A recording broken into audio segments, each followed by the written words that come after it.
Hey, and welcome into the Big Ten Huddle. I'm your host, JR, and we have got a lot to talk about going on in the Big Ten. It was only one Big Ten basketball game tonight, but it was one that I think had Michigan State fans a little bit more nervous than they thought they would be at halftime. I have Anthony here with me, the real Shardy on Twitter, as he's known as, but he came on last year, and we're excited to have him back this year. Finally, talking some Michigan State hoops, talking a little bit more in depth. We've recapped some games, but this team has won the Big Ten outright, and they deserve to get their moment, to get some time to talk about them. Anthony, so glad you're here. How you doing? And tell people where they can find your stuff at. Yeah. Thanks for having me. It's good to be back. You can find me on Twitter and on Blue Sky at The Real Shardy. I also do some writing on the side for Spartan Shadows, spartanshadows.com. So you can find some of my stuff there. I'll do writing pieces intermittently. Otherwise, I'm a big analytics guy, get into a lot of the numbers and why, different things are working or not working and kind of how trends are looking and intermixing a little bit of self-deprecating humor where I can. Always good to have the self-deprecating. People appreciate that from time to time. It lightens the mood. Lightens the mood. So Yeah, that's how we cope. that's how we do it. All right. Well, we're going to talk about this game. Michigan State wins 91-84 over Iowa. Iowa, a little bit of dead man walking here at the end of the season. This was their senior night. They still have one more game against Nebraska. That's going to be a big game to see, the rivalry and everything going on there. But this game, Iowa kind of came into it and kicked Michigan State in the butt to start the game. I mean, they just kind of exploded there, and Iowa got about a 10-point lead. What was it at halftime? It was 30-37, so a 7-point lead there. They extended it a little bit in the second half, but Michigan State does what Michigan State does is they turn it on about the last 10 minutes of the second half, and they just really start to take it away from there. Anthony, what were some of your thoughts? The comeback, maybe the slow start. What's your thoughts here? Yeah, so I mean, the slow start is nothing new. These guys have, had a couple games where they've gotten into some early holes, and they've, times where you see the effort is a little bit lacking, or the game plan isn't there. I don't know, it's a little bit different every game. This game, obviously, Iowa went to a zone, for a lot of the first half, and we saw how that, reared its ugly head against Michigan State and Indiana. There were a lot of settling for, bad shots and a lot of indecisiveness and just, overall bad possessions. And then when they get to the other end of the floor, Iowa was just decimating in pick and roll, and we weren't adjusting defensively. The players looked like they hadn't gotten off the bus yet or off the plane yet. So, it was just really a little disappointing to see that lack of effort, right out of the gate with, an outright Big Ten title on the line. But this team has been, over the last, actually, 5, 7, 8 games, they've really shown that they are a second half team. They are built to adjust in games like this. They're built to outlast in games like this with their depth. And they find another gear in the second half, and the point differential speaks for itself. They're plus 12 on average over the last 6 games in the second half in point differential.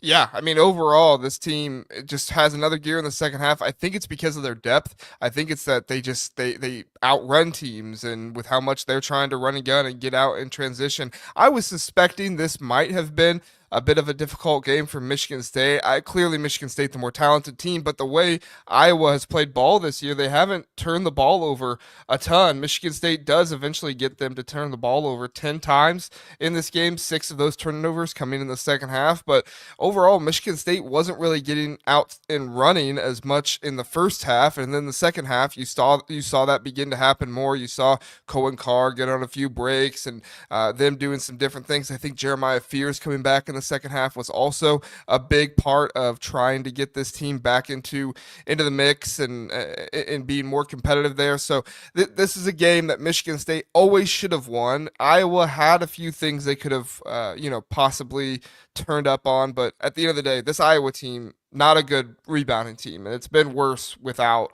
Owen Freeman. So I am surprised to see 36-35 rebounding total in this one. I mean, Anthony, does that give you any concern, worry, or are you just thinking, look, they're just looking ahead to Michigan. They're excited for that game. They know the stakes of this next one in terms of the rivalry and everything else. Where's your head at?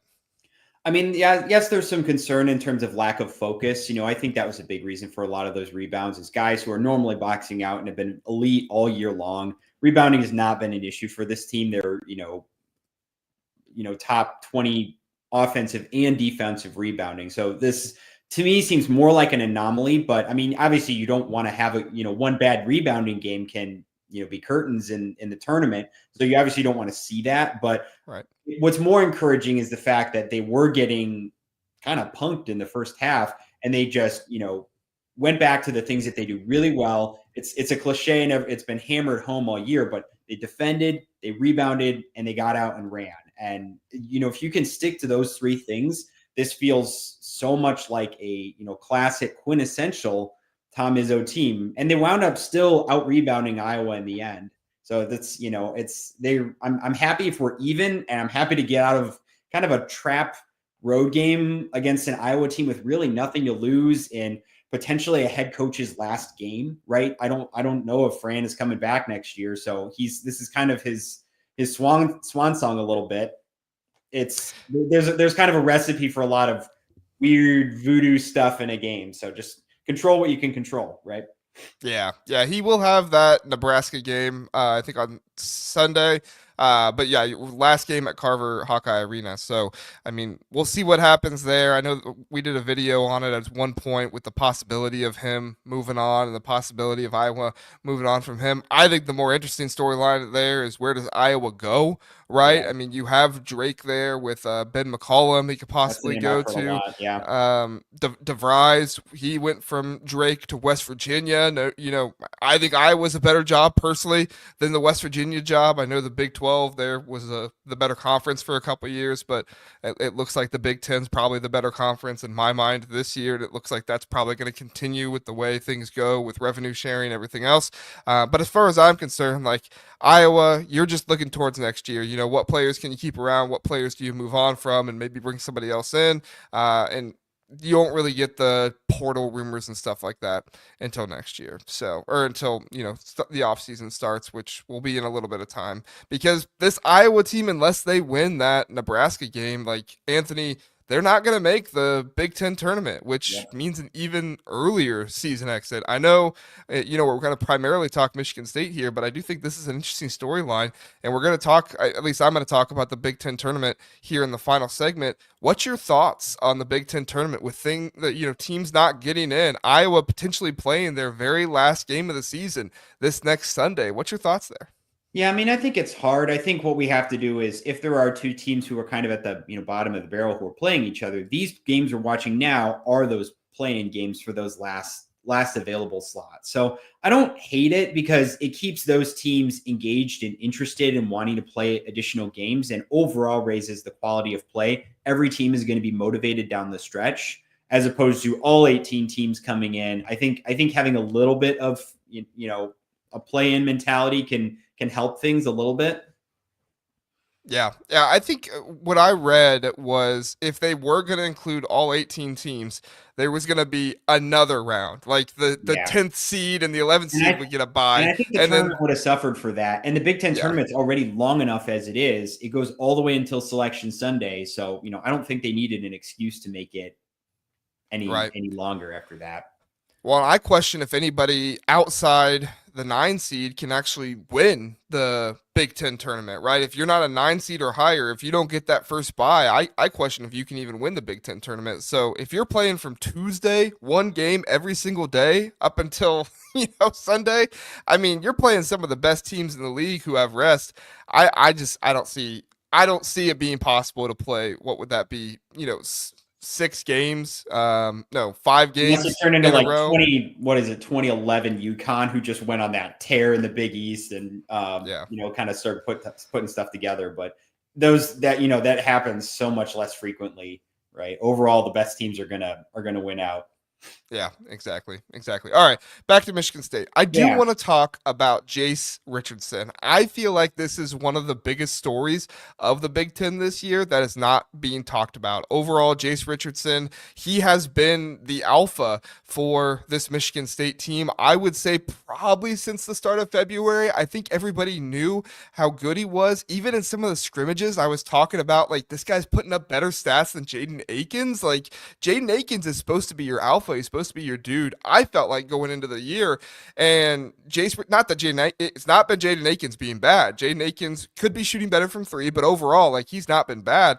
It's just that's how good Jace Richardson has been. I feel like he's been a little bit looked over because you've had the Dylan Harper, you've had the Kasparis Chaconis, you've had Derek Queen, some of those guys, but in my opinion, like if Jace Richardson isn't an all freshman Big Ten type of player, like they got it wrong because he's one of the best freshmen in the conference this year. Absolutely. I mean, you look at what he's done over the last pretty much since the Oregon game when he led that huge second half comeback. He's been averaging 17 a game over this stretch, and this is the gauntlet. This is the part of the schedule everyone is saying Michigan State's lucky if they come out above 500 over this stretch of games. And here they are, now rattling off 6 in a row and some pretty tough games. And Jace has only played better as the minutes have gotten. Has he seen more increased minutes, and as the lights have gotten brighter, he's playing his best basketball the entire season over this stretch. Yeah, for sure. I mean, I've thought about asking the question, and I'm sure you're going to be a little bit more homer than me, and that's fine, Anthony. But like, are we looking at a freshman of the year, Big Ten freshman of the year candidate situation here? I know like Dylan Harper going to be drafted above him. Kasparis Jaconis probably like, those guys are going to be drafted above him, but I don't want this award to necessarily go to the most talented freshman. I want this to go to who has been the best freshman this year. Ace Bailey's been phenomenal, but guess what? Rutgers stinks. Like Rutgers, they're there for a while. They might not have even been in the Big Ten tournament. Jace Richardson is making a real impact on not just this Michigan State team, but who is going to be the best team in the Big Ten and win it all. So, I mean, from your standpoint, do you think Jace Richardson should be the freshman Big Ten player of the year?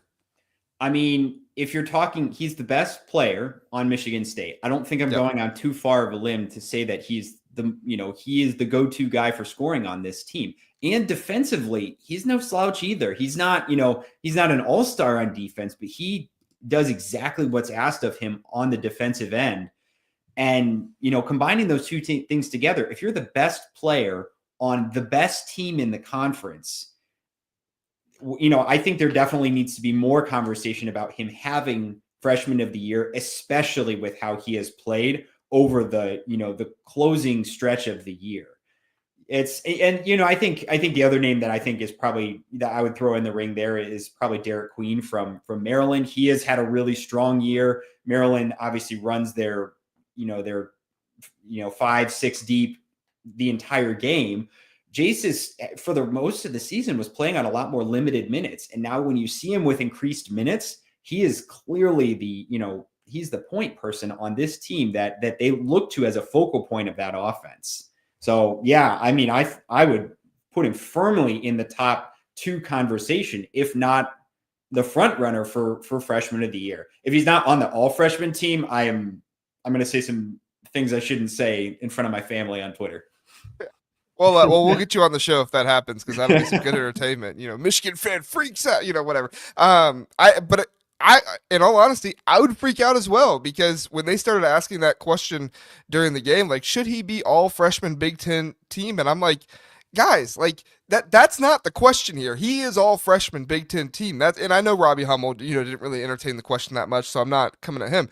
Which Robbie Hummel, by the way, he's one of my favorite play-by-play guys. Yes, I mean, the Big Ten is just blessed with fantastic, Big Ten color guys and everything else. Like you got him, you got Bardo, I think, who does a great job. Bill Raftery now in the mix. I've always loved Bill Raftery. I know some people Noah don't like Eagle, him, and then we had Jason Noah Benetti from Michigan State. That was an absolute treat for all of us Metro Detroiters. He's the play-by-play guy for the Tigers, and that trio was amazing. Yeah, yeah. Jim Jackson Jim as well. Jackson, I know yeah.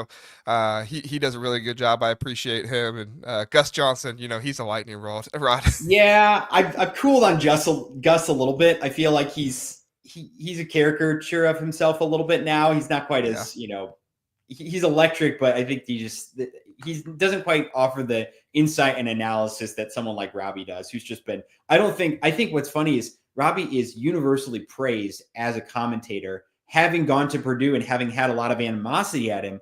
I haven't seen someone take such a turn as a commentator. Like everybody loves him. Everybody has good things to say about him, even rival schools, right? Well, I tell people the story of my mother-in-law that they have season tickets to Indiana. They're big time Indiana fans, and they actually for one game got to go sit courtside at one of the Indiana games, and they were right near. They were either courtside or they were right behind. I can't remember. It was one of those two, but they were right near the table where the Robbie Hummel sits and stuff. And before the game, he was talking to somebody, and she said to her husband, she said, "Hey, take my phone, get a picture." And he said, "With who?" And she said, "I want a picture with Robbie Hummel." And he said, "What?" And she said, "Listen, he does a great job. I couldn't stand him when he played, but he does a great job on TV, Yep. and I appreciate him." So, you got, He's unbiased too, which is what I yeah, always appreciate, right? Even if he's calling Purdue, right? He called MSU Purdue, and he called that game extremely neutral. So yeah, props yeah, to he does him. a great job. Yeah, big props. All right, so let's put a bow on this Jace Richardson conversation. I agree with you. He's top two, maybe top three, just because I think Dylan Harper has to be in that situation or in that conversation with how talented he is. To me, it just comes down to what do they value most? Do they value most like the entire season? Playing big minutes the entire time, like you pointed out with Maryland, or do they value the best player on the best team in the Big Ten? Granted, he wasn't playing those minutes the beginning of the year. I see why Tom Izzo was doing that. I probably would have started giving him starter minutes and stuff sooner into the season, but you know what? Tom Izzo won the conference. I'm not gonna come at him too much. And then the other piece of it there is I legitimately don't think they win the Big Ten this year if it's not for him and his 3-point shooting Yep. alone. You saw Iowa go to the zone in this game that has been problems for Michigan State, and you saw them shoot their way out of it for a couple possessions, right? And Jace Richardson was somebody who hit one or two threes in that zone to really start opening things up and making Iowa say, okay, we can't just back off the 3-point line the entire time. We're actually going to have to get up on these guys, specifically Jace, and that opened things up for the rest of the offense. Yeah, and I think the other thing that a lot of people are overlooking in Jace's game is how good of a passer he is. He's an underrated passer. Against Maryland, he had, or was it Maryland against Wisconsin? He had 6 assists in that game, and it was 3 straight possessions towards the end of the game. He made some really good passes to just the right spot. He held the ball for just the right amount of time. And he had a couple more tonight. I think he had 3 assists tonight. So it's not just his shot making, right? Because obviously this team is in desperate need of good 3-point shooters. It's his ability to leverage that 3-point shooting to also drive the ball, finish through contact. He is, really strong in terms of finishing at the rim. He had a couple and ones tonight.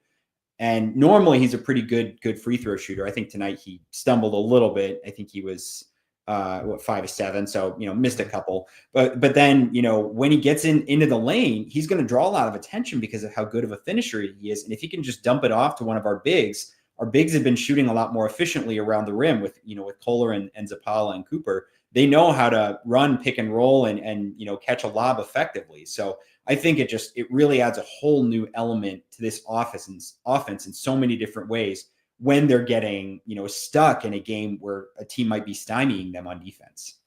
Yeah, for sure. And to your point, he is a much better passer. 6 assists against Wisconsin, 8 assists against Minnesota in that game. Only played 25 minutes in that game, so to get 8 assists in that one, that's pretty impressive. Early on in the season, he was only playing about 20, 25 minutes, so there weren't as large of assist totals there. But yeah, as he's gotten more minutes, he's kind of developed that into his game. It's been impressive. All right, last thing here, and then we'll let Anthony go, and I'll take the show solo from here. Tom Izzo. All right, so Tom Izzo gets the outright Big Ten title win. Right, this looks like a team that, as long as the shooting stays over 30%, kind of hovers around 35% from three, this looks like a team that could make a deep run in the NCAA tournament. I don't know if that's gonna, come into Tom Izzo's decision and stuff like that. But the question does need to be asked at some point: how long is he going to keep coaching at Michigan State? You want to assume that he's going to want to go out on a good note. I'm not saying he's retiring at the end of this season or anything like that, but I mean, Anthony, from your perspective, you follow this team, closer than just about anybody else, I'm sure. Where do you stand on the Tom Izzo stuff? Are there rumblings about him being done? Do you think he's got 3, 4, 5 more years in him? Like, where do you stand on this? Yeah, so there's a couple things. So one, Izzo did an interview with Jay Wright earlier this year. CBS ran the interview, and it was a really, really good interview. I highly recommend going and watching it. Where Jay Wright, he's one of these, high profile coaches who stepped down from a program because he kind of saw the NCAA trending in this direction that he didn't like. You saw Coach K, you saw Roy Williams, Jim Boeheim, Jim Larinaga, a lot of these, high profile coaches who were, stepping away from their, from coaching just because they're getting a little bit worn out from it. And, maybe before the end of this, the end of last season, you had really 4 really mediocre seasons by MSU standards. They still made the tournament, but they kind of squeaked in. They were, a low seed in terms of the at-large bids, and just not what MSU fans or Tom Izzo are accustomed to doing. And he did an interview at the end of last season, which is, I'm going to get back and do a deep run in this thing. I'm going to hang some more banners, or I'm going to die trying. This guy clearly still has a passion to do what he's doing. And I think a lot of people questioned the method with which he was going to do it. Is Tom Izzo going to adapt? Is he going to raid the transfer portal more? Is he going to, is he going to dip more into the NIL world and just go out and get the best talent? And Tom Izzo, in his typical stubborn fashion, said, no, I'm going to double down on the guys that I've recruited and developed. He counted on continuity. I think he made a couple tweaks to his coaching staff, which helped this team, understand their roles a little bit better. And he found some solid, role pieces. Whenever Tom Izzo gets a transfer, Tyson Walker was a little bit of a unique case where he truly was the alpha dog on those teams. Mm-hmm. But for the most part, when Izzo's getting a player, he's getting someone who kind of fits a specific puzzle piece that this team needs. They needed a different option who had a little more size as a big. Simone Zapala is not elite, but he gets the job done. He rebounds, he plays hard, he defends, he does all the things you need a big to do. And then Frankie Fiddler having kind of that wing scorer. We weren't sure about his defense, but honestly, Frankie's defense has been pretty solid the last couple games. You've seen him have a lot more hustle and effort there. So him going and getting those guys, he's just really trying to build out this roster, but counting on the coaching and effort that he knows his guys have. This team is getting back to its roots and kind of proving a larger point to college basketball that you can't just buy a roster. You've seen a couple rosters where that hasn't worked. You've seen, Kansas State, Arkansas, these teams that are trying to, portal their way back to, to success or trying to stay at the top, and they have no chemistry. The team is not bought in. The players are selfish. You have a lot of egos in that room. And this MSU team, there is no ego in that locker room, right? Everybody, they just want to win. They love to win. And I think as long as Izzo has teams where the players are bought in like that and everybody just wants to win, I see Izzo staying around for comfortably another 3, if not up to 5 more years. Wow, that's really interesting.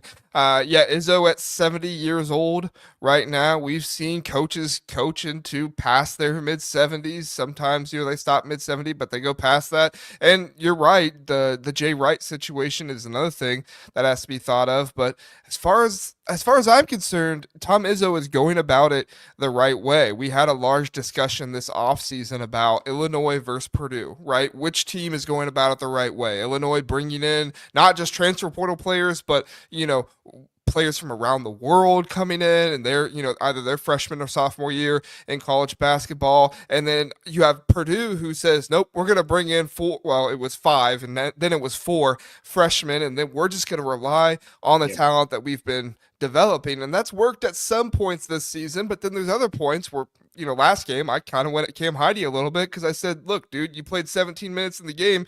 You had 0 points, 0 shots, 2 fouls, and 1 turnover. Like, you This is can't where do you that. need your Lance Jones. Lance Jones isn't the Exactly. best player in the portal, but Lance Jones, he went out there and he hustled, and he was exactly the piece that, complemented all of those other, all that were the rest of the core of that team. So I think the ideal construct of a team is you have that continuous core that's been developing, that you're recruiting well, right? They still need to be good, talented players. But then if you have that slight deficiency, go out and get not necessarily the best player, but a player that complements your system and just allows for that chemistry to continue. Yeah, for sure. For sure. Recruiting is going to remain very important. You got to get out there. You got to recruit. You got to go bring in players. But Tom Izzo's like you said, recruiting. Look at his yeah, classes. Like he's Jace got, Richardson. Yeah. right, Jace Richardson, and next year he's got a guy Cam Ward who's coming in. He's going to be really good. They've got Scott who's coming in. He's going to be really good. So they're continuing to recruit, and I don't see him slowing down. And in that interview with Jay Wright, Tom Izzo actually said, he's like, yeah, all these coaches, they all seem to have plans for retirement, right? They have, what they want to do. I don't have a plan for retirement. I'll just, maybe I should, have a house where I can go down, down where it's warmer. But to me, that sounds like a guy who's kind of like, I'll know it when I know it, but right now, that's not where I am. You can tell, you see him on the sidelines. Tom Izzo, he has not lost any bit of the fire that he had 10, 15, 30 years ago. Yeah, love to hear it. You're gonna have everybody now. When rumors start up, they're gonna be checking for Tom Izzo beach house. If he's buying any of those, like they do the flight trackers for new coaches, they're gonna be seeing, okay, is he buying a beach house somewhere? Somewhere where he can go retire or something like that. So no, I think that's an awesome conversation. We'll talk more transfer portal stuff and everything in the off season. I do think it's a good note though, and I do want to say, Purdue, what they did last year with Lance Jones, I brought that up as well when I was talking about everything. Like, I think that's the way to do it. Develop your guys, bring them in, and then when you have a hole, go out, find somebody, and bring it in. And I do think it's going to be beneficial for, when new coaches come in, they're going to have that extra jump. I think that's one of the reasons why you see the Big Ten being so much more competitive this year than maybe it would have been in the past. You have Dusty May coming in, bringing in guys like Danny Wolf and Trey Donaldson, Vlad Golden, everybody guys like from that. FAU that came along, right? Pretty much, yeah. And then you also have Jake Diebler going out and getting some guys at Ohio State. They've not had the best year, but they've been competitive with a number of good teams this year. USC, they have some good players, but that's not been great. But they beat Illinois this year, so they're giving teams a hard time too. So it's very interesting. Anthony, anything else you want to get to Michigan State before we hit a commercial and say adios? Yeah, so this is 11 Big Ten titles for Tom Izzo. That's tied for a record. He passed Bobby Knight's Big Ten wins record earlier this season. I think there's a chance that record could get broken. If Matt Painter sticks around long enough, he's running at a good enough clip and there's enough conference games he could probably pass that. But I'll tell you what, if Izzo wins another Big Ten title after this season, I think it's going to be really hard for a coach to come in the landscape of today. You don't see coaches sticking at a program for 30 years. And Matt Painter, the next closest coach in terms of Big Ten wins or Big Ten regular season titles, he has 5. So I think it's going to be hard to find a coach that will have 30 years of longevity in the new landscape of college basketball. So that's honestly a record I am, immensely proud of Izzo for. And it's a little bit of recency bias because this team has been so fun to watch over the last month. But this is a top 3, if not one of the best coaching jobs that Izzo has ever had in terms of the sum of the parts, the sum of being each of the parts individually. The sum of it is greater than each of its individual parts. Like he has just gotten more out of each of his players and done all of the little things right with this team and put them in a spot where not a lot of people were picking them after 4 pretty mediocre seasons. He's back to where he's supposed to be. And I think he's my no-brainer coach of the year. You can make an argument for Dusty May turning around Michigan so quickly, but to win the last 6 games the way that they have, this team just knows how to close. Yeah, there's a number of really good candidates for coach of the year. I don't even know if we start that discussion, we'll be Oh here yeah, for I another don't half want to hour. open a can of worms, but I'm really proud of Izzo, and I know that a lot of the MSU fans have had a tough 4 years, but we've you got to trust in a guy who's been around for this long. He knows what he's doing. Don't run him out of town. You careful what you wish for. If you say Izzo's washed, go find someone new. Look at what North Carolina is doing. Look at what Villanova is doing right now. Like, cherish him while you got him. Well, if I were a Michigan State fan, I'm rooting hard for Denzel Valentine. Or is it Denzel or Drew? Is he the one? Drew's the one at Drew. Loyola. Yeah. I'm rooting for him as much as possible at Loyola. Hey, just be good enough to not get a big job somewhere else. And, when Izzo moves on, 7-8 years from now, you can come on up here at Michigan State, which even if he gets a big job someplace else, he's probably, if they're offering him the job, he's probably going at that point. So, all right. Hey, we're going to hit a commercial really fast. We're going to say adios to Anthony. Anthony, thanks so much for coming in here really fast. Before we hit the commercial, tell people where they can find you at one more time.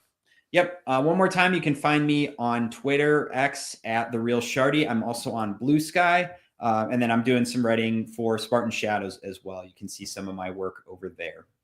Very good. All right. Thanks so much for coming on, Anthony. Thank you so much for being here. We want to remind you, please do like and subscribe during the commercial break, and we will be right back. CBB Analytics isn't just another stat site, it's your ultimate destination for in-depth college basketball analysis used by fans and even the coaches. It has comprehensive stats for men's and women's basketball across Division 1 through 3, dating all the way back to 2018. From shooting percentage to game recap, CBB Analytics has it all. Try CBB Analytics for free or pay for a tier to take your basketball knowledge to the next level. Back here on the Big Ten Huddle, we appreciate everybody being here. If you're watching live or if you're listening on the podcast after the fact, whatever it might be, appreciate you being here. We got John checking in saying, hey there, guys, just now joining on. Thanks so much for being here, John. Didn't expect a huge audience tonight with only one game, but yeah, we just got done recapping the Michigan State Iowa game. Recap that for about a half hour, and that was good discussion there with Anthony. Hey, we are going to get into some Illinois and Purdue talk, as Illinois and Purdue happening tomorrow night. If you're listening to this later on, it's happening today. This is going to be a super fun game, a super interesting game, in my opinion. Illinois at home. This is Friday night, 8 o'clock Eastern time, 7 Central time. Purdue looked like they were going to win the Big Ten at one point during the season, and then they kind of had a little bit of a mishap. They lost 4 games straight. Now they're back on their way, right? They get 2 wins recently. Illinois, they look fantastic coming off that Michigan game. There were some people asking, is Michigan fraudulent or is Illinois good? I kind of gave more credit to Illinois there more than anything else, because you saw this Illinois team actually functioning in such a way that they were designed to function, right? This was a team that started shooting the 3-ball well. When you start shooting the 3-ball well, you're getting good rebounding and you're opening up lanes for guys like Kylan Boswell and Trey White to get to the hole and really make an impact, not only with their shooting percentage down there, but also with getting to the free throw line as well. Illinois, they actually shoot the ball from the free throw line rather well, 75.5% on the season. Now the last 5 games, that's dropped to 73.2%, but still good job shooting from the free throw line this season. Purdue, on the other hand, they've not been as good. They're 72.9%, but in the last 5 games, they have brought that up to 76.4%. For Purdue here, the biggest thing is, are you going to get in foul trouble again, right? And I know, blame the refs and all that stuff. I get it. I just don't blame the refs personally. For somebody who runs a podcast and talks about so many games, I try to make the recaps more than just like, oh, the refs did terrible. That's not me. I don't personally do that. So I'm not going to blame the refs of whatever happens. It's nothing against the personal, it's nothing like a personal vendetta against a certain team. It's just not what I do, because I don't think recaps and previews would be very much fun if it just turns into what refs are good and what refs are not. I do have some concerns in this game, and it's kind of been a concern that I've said about Illinois for most of the season, which is that this Illinois team, they don't force many turnovers. They don't get a ton of steals. Right now, their steal percent on the season is 6.4%. Now, the last 5 games, that has risen to 7.3%, but that's still not very good. That's still nowhere that it needs to be. They do counter that with getting a good amount of defensive rebounds per game. That number is a little bit inflated just because of how high of a pace Illinois does play at sometimes, and what they kind of force their opponent to do. But still, 73.4% defensive rebounding rate, which is in the 90th percentile in the country. So that's still really good. But it's interesting because this Illinois team, because of that Duke game, a lot of their numbers are down the last 5 games. So that kind of, brings some of these down a little bit. But overall, like, this team has what it takes to beat this Purdue team. They have the bigger guard of Kasparis Giaconis, who can give Braden Smith a harder time. They have the down low presence of a Tomislav Avicic, who can give Trey Coffin-Ren a harder time as well. Ben Hummerkaus playing the 5 for them made a big impact for them to be able to go small. Do they do that in this game against Purdue? Purdue, they have Caleb First, who plays the 5, and Trey Coffin-Ren at the 4. Does Caleb First get in foul trouble? And does Ben Hummerkaus come in and provide more spacing for this team? That's the biggest thing with Illinois. They don't necessarily have to shoot 45% from 3, right? They don't necessarily have to. They just need guys on their team who are hitting threes well enough to create the spacing for other guys. Your offense can't turn into what it's turned into when it's been bad, right? We look back at that Michigan State game where they didn't score a field goal for like the last 8.5 minutes or something like that. You can't have it turn into that. Again, where Kasparis Giaconis, KJ, is coming up the floor, and he's essentially getting into action where he gets a pick and then dribbles around for a little bit and then chucks up a 3. You can't do that. Now, with Tomislav Avicic back, I say back, he's been back for a while. They're not getting into that as much because Avicic is at the top of the key, more facilitating. But without Merez Johnson, right, are you going to be able to get the offensive rebounds against this Purdue team you need if those threes aren't hitting, or if you have guys get to the hole and they are not able to finish? You're going to need to see that from Illinois. You're going to need to see Purdue staying out of foul trouble. You're going to need to see Braden Smith playing hero ball. This is what Braden Smith has to do at this point. He has to play hero ball just about every single game. And it's not... that's not a bad thing. Braden Smith is one of the best players in the nation, in my opinion, but it is a lot to put on one guy's shoulders. And we've seen it a couple of times this season. When Braden Smith can't play hero ball, what are they going to do? I do think an interesting aspect of this game is the double teams down in the post. Purdue did not do well with that against Indiana. Is Illinois going to try to get back to some of that and see how they respond? Is Illinois going to get physical with Braden Smith in this game and see how he responds? There's a number of ways you can go at it. And then is Matt Painter going to run enough action for Fletcher Lawyer to get him to start hitting some more shots? If I go through, and I should have had this pulled up beforehand, I apologize, but let's look at Fletcher Lawyer's last few games and what he's been able to do. If you go here, I'll share my screen and everything. How about that? If I do this, I'll bring up my screen.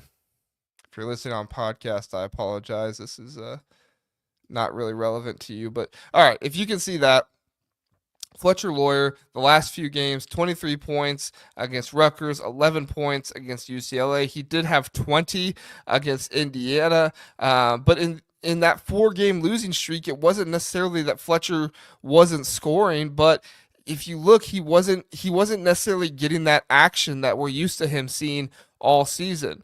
He got 6 attempts against Michigan, but overall in that game, he only hit 2 of them. He did get 4 attempts against Wisconsin, but that's not enough attempts for Fletcher Lawyer. A guy like Fletcher Lawyer, you need to see more attempts. You look at that Michigan game where they won, he had 10 attempts in that one. You look at that Rutgers game, he had 12 attempts in that one. You look at the UCLA game there, he had 5 attempts, But the difference there is that he hit 3 of those 5. So you're getting him enough attempts, but is he going to shoot and hit those, 5, 6, 7 threes that he puts up. I think that's a huge thing for him in this one. Kylan Boswell is going to be busy with Braden Smith in this one. You're going to have, the bigs busy with Trey Kaufman-Wren, whether that's Tomislav Visic or somebody else. You're going to have them busy down low with them. Can they run enough action for Fletcher Lawyer, get him 5, 6, 7 3-pointers in this game to really go at Illinois? They shot it beautifully. Against Rutgers, but Rutgers is also a team that struggles on defense. Illinois has struggled on defense at times this season, right? Let's look at, number one, that Duke game. That was probably some of their absolute worst defense they played all year. But the thing we loved about this, the thing I loved about this Illinois team to begin the year was how much better they were playing defense overall. Can they get back to some of that same defense? And on the flip side, Purdue's not played great defense the past 5 games either. So they played better against UCLA, but UCLA not the most offensive-minded team in the world. Purdue, they did hold Rutgers a little bit in the second half there, but they gave 41 points up to Rutgers in the first half. Now Rutgers has some dudes that are mismatch disadvantages for Purdue, right? Dylan Harper, 6'6", Ace Bailey, 6'10", I think he is. I mean, they have some dudes who really provide mismatches for Purdue defensively, but still, I mean, Illinois has guys who are going to provide mismatches for you as well. Kasparis Jakonis, 6'6", Kylan Boswell, I think is only 6'2", but you're not going to want to put your best defender on Kylan Boswell. You're going to want to put your best defenders on a Visic, on KJ, on those shooters, and Ben Hummerkaus coming in. You're going to want to put those guys on the best ones. So, and can Illinois take care of the ball? I don't think Braden Smith should be considered for Defensive Player of the Year. I know he has the steal numbers for it, right? Everybody's going to point to those steal numbers and say who leads the Big Ten in steals. I get that, and I do think that's something that needs to be considered. But there's other defenders in this league right now that are doing different things that I feel like set them out or set them apart from what Braden Smith is doing. That's no shade to Braden Smith. Braden Smith was his steals and what he's been able to do, turning other teams over. It's been huge for Purdue. I just think there's a number of guys who are playing some really, really good defense this season that need to be considered, and you can't just go with the guy who's leading in steals like some others have done this, or like they've done some other years. So, all right, that's all I got for Purdue, Illinois. Let's take a look at this Big Ten bracket. All right, let's take a little bit of time looking at this, and then we'll get done. I don't know how much time there is to look at this. If anybody's watching this live, feel free, get into the chat. Let me know what you guys think of this Big Ten bracket, because this bracket has some interesting talking points to it, right? All right, you have Michigan State obviously on top. Your top 4 seeds, if you're listening to this on podcast, your top 4 seeds are Michigan State, Purdue, Michigan, and Maryland. Your seeds after that are UCLA, Wisconsin, UCLA, Illinois, Indiana, or Oregon and Indiana. They play a second round matchup. The winner of them will play Michigan State, and then in the first round you have those lower seeded teams. Really, not much is going to change here. If Iowa wins and UCLA loses their last game, you'll get into a tiebreaker scenario there, I believe. And I don't know off the top of my head who wins that tiebreaker scenario. We'll have to do that on another episode. But you have Ohio State and Indiana playing for that 9th spot. That 8th spot is not going to change. Oregon is too far ahead in the standings. You have that Indiana and Oregon, or Indiana and Ohio State playing for that 9th spot. Feels like they're playing for much more than that. They could both be playing for their tournament lives. But I question, what would you rather have here? Would you rather have the path of playing Indiana and Oregon? Would you rather have the path of playing Michigan State and then either Purdue or Wisconsin, most likely? Or would you rather have the path of playing, if you're Ohio State, the 10 seed, would you rather have the path of playing Illinois and then Michigan? Michigan looked a little bit fraudulent so far. I think they're going to correct those things. I think once Sam Walters comes back, if he comes back, hopefully he does for them. But that's going to help them out a lot. I think that's going to provide more 3-point shooting for them. But as far as I'm concerned, if it wasn't for the extra game, I would be more in favor of that Illinois and Michigan case there, just because these are two teams. One, Michigan has let other teams kind of hang around with them, and they've lost their last two. And then Illinois has been a little inconsistent this season. I think Illinois has found their stride here lately, evidence of that Michigan game that they won, and we'll see against Purdue if they can keep that going. But Michigan or Illinois has shown some inconsistencies this year, so there could be a possibility of utilizing that. I see, John, you're saying here the Indiana Oregon rematch. Hopefully, the refs won't be on some BS this time. Yeah, I saw Ant did his what's he call it? His recap or his audit of the refs in that one, and that one was in the Indiana favor. So yeah, I understand, and I like I told people. I agree that Nebraska probably got hosed on some calls in that Ohio State game. I think Ohio State got some hosed on some as well. Nebraska probably did have more, but at the end of the day, Bryce Williams had the chance to win that game with a free throw, and he missed it. So you got the opportunities. Even if the refs are terrible, you still got the opportunities. And Indiana did have some opportunities in that game, but yeah, you do always want a fairly officiated game. I agree with that, John. You do always want the fairly officiated game. And look at that. We got Sonny coming in here. Hit the like button for the homie JR. Yes, me, the homie JR. Please do hit the like button, everybody. I definitely appreciate that. Helps the show, helps the distribution, all that stuff. What helps the distribution the most is putting on a quality show, which I think I still do a good job by myself, but you guys are the real evaluators on that, so you let me know. But I appreciate everybody here watching. If you are so inclined, please do hit the like button. If you're listening on podcast after the fact, give us a 5-star rating. Even if you don't write anything, it still helps us out. It still helps out the Big Ten Huddle and everything. Really trying to grow the basketball channel a little bit more. That's why we're only streaming these after darks on the basketball channel now, trying to get people to migrate over from the football channel that has over 2,500 subscribers. We appreciate all of them, but I know some of them watch basketball too, so we need to get some of our basketball folks over on the basketball channel as well, trying to do that. So John says it's funny because the women's team also got hosted by Oregon in the regular season.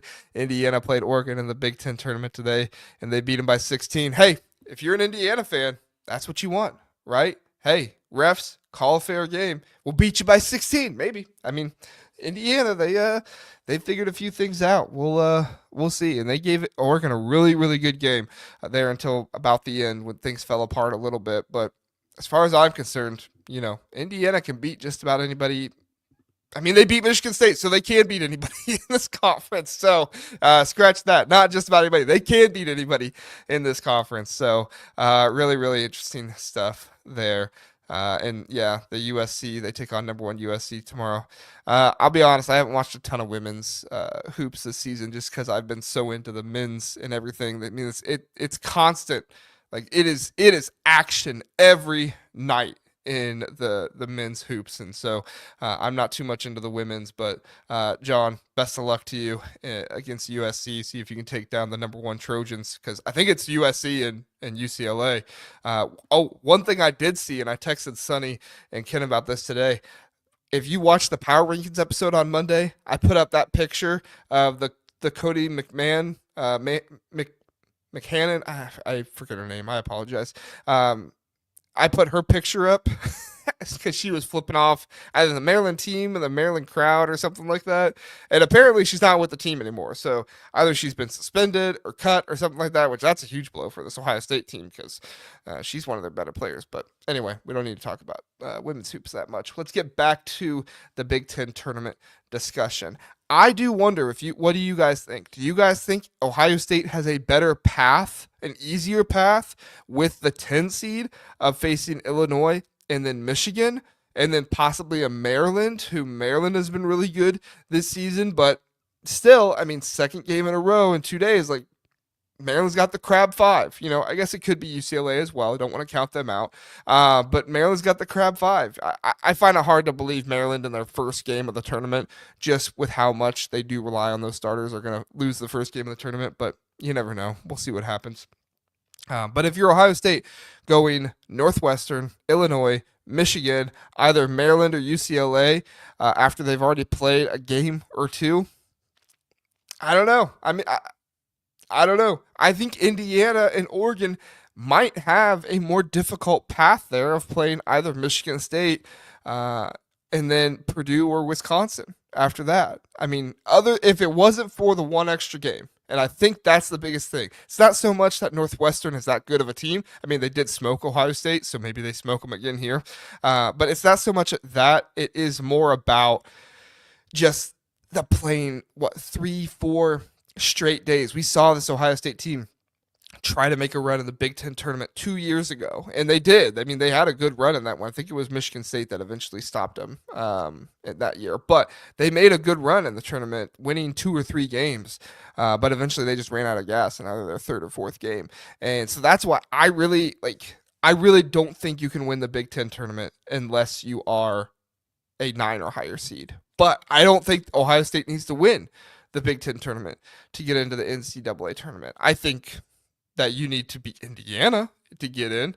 I don't think that tournament games are like conference tournament games are quite what they used to be to some of those in the bracketology, especially Big Ten, because the Big Ten tournament is just so late. I don't think they don't. I don't think they mean nothing, but I do think they mean less than maybe they did previously before. So if Ohio State gets Northwestern, then Illinois, then Michigan, and then a combination of either Maryland or UCLA, if it wasn't for that Northwestern game and being, playing 4 games straight, I think I would like that path better than playing Michigan State and then either Purdue or Wisconsin after that. I think I would like that path better. Maybe not. Maybe I'm being a little crazy here, but I think I might like that path better. Minnesota, the other team to look at here, they've done a good job of beating teams they're not supposed to beat. So they did just lose to Wisconsin. I mean, that was a competitive game though. So could they possibly win their first game against a USC? Something crazy could happen. We could see it be Iowa, but could they possibly lose that? Maybe they could go in and beat Wisconsin, but you're getting Wisconsin, then you're getting Purdue. That's just a really, really tough stretch. It could happen. It could happen. Minnesota has played Wisconsin tight this season, and they did manage to beat Michigan earlier this season. But I still find that to be a really tough slate for them. On the other end, you have Nebraska. Nebraska losing to Ohio State. Sorry, Cornhusker fans. I know. Talk about refs. You guys are chief among them because you did get screwed in a number of cases. I will admit you did get screwed in a number of cases in that game. But you guys get who is that down there? I can't even see who that is. Oh, Rutgers, of course. Don't know how I couldn't see that there at the beginning. You do get Ace Bailey and Dylan Harper. I mean, if I'm Nebraska, I'm just giving the ball to Bryce Williams and letting him go to work. I mean, this could be a game like that Purdue game where it was 50-41 at halftime, and Bryce Williams, you thought he scored well against Ohio State in that game. Let him go against this Rutgers defense that has been stingy, but let's face it, this Rutgers team has kind of lost confidence as the games go on if things don't start going their way. So if I'm Nebraska, my goal is to get out, get going, and try to bury this team as quickly as I possibly can. Because when Rutgers loses confidence, this is what I've seen the past few weeks. When Rutgers loses confidence, it's over, right? It's over. So if you're Nebraska, get that done. Then you go face UCLA. There's a possibility of getting that win as well. UCLA, if they have a bad shooting night, really struggle from the offensive end. I mean, Nebraska almost won a gritty game against Michigan. Get into another gritty game with UCLA. Take them down. Maryland, again, I find it hard to believe that Maryland is going to lose their first game of the Big Ten tournament just with all that rest and how motivated they'll be. But it could happen, and we'll see. So. All right, guys, that's all I got for Big Ten basketball talk tonight. Appreciate everybody be in here. Do check out CBB Analytics. Use code HUDDLE, HUDDLE. Use code HUDDLE for $30 off, cbbanalytics.com. Please do like and subscribe before you leave here if you're listening on podcast. Give us a 5-star rating. I will be back hopefully tomorrow night, as long as I don't have anything else going on. If you see a video scheduled, I will be there. All right. I should be back tomorrow night after the Purdue Illinois game, talking about it. I might not get on right away. I might, give it a little bit, just because that's a game that starts at 8 o'clock. So like tonight, I might give that one a little bit of time, let the Illinois fans watch their post game. And I'm just now seeing that Illinois has become a 4-point favorite during the show. So that's awesome. I made a graphic with them as 3.5-point favorite. They're now 4-point favorite. So that's excellent. I don't think I can go through and change in that graphic, but yeah, so come hang out tomorrow night. We should have a show then. I'm going to try and do a show Saturday night as well. And then Sunday night, as long as things work out, I think I should be able to do another show at 8 o'clock on Sunday night. Yeah, the final game there is 3 o'clock. So get the kids in bed, come in here, should be able to do another show Sunday night. And then after that, we will be going live. I can guarantee this. We will be going live. We did it last year at the end every day of the Big Ten tournament. The end of every day of the Big Ten tournament, we will go live. Whether it's me and Burke, or me and somebody else, we will go live. We'll recap all the games from that day. We'll fill you in on the next games coming up in the next day, and kind of preview some of those. Probably not full-scale previews, but preview them a little bit, just who we like, who we don't like, and stuff like that. So, all right, I forgot about enough. Check out Big Ten After Dark anytime it's available. I appreciate everybody being here. Thank you so much. Thank you to Anthony for coming on. Go check him out, The Real Shardy, on Twitter and Blue Sky, and then also Spartan Shadows, his writing over there as well.